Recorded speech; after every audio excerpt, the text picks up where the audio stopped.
কক্সবাজারের উখিয়ার দক্ষিণ স্টেশনে Messrs SK auto rice mill অভিযান চালিয়ে মিয়ানমারে পাচারের উদ্দেশ্যে মজুত করা 213 বস্তায় প্রায় 11 টন অবৈধ সার জব্দ করেছে উপজেলা প্রশাসন।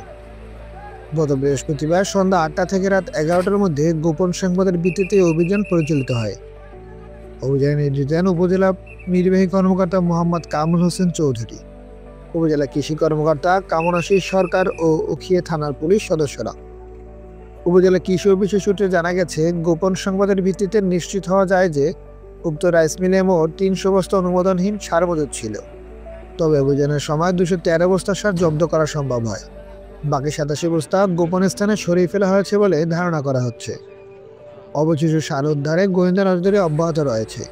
অভিযানের সময় দোকান মালিক আবদুল্লাহ মামুন উপস্থিত থাকলেও কৌশলে পালিয়ে যান তিনি। এই ঘটনায় এখনো আটক করা সম্ভব হয়নি তাকে।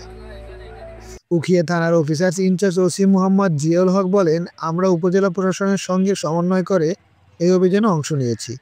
যেসব ব্যক্তি এই অবৈধ কর্মকাণ্ডে জড়িত তাদের আইনের আওতায় আনা হবে। এ বিষয়ে নিয়মিত মামলা দায়েরের প্রস্তুতি চলছে। নুরুল আমিন শিকদার, কক্সবাজার, ডিভিএন নিউজ।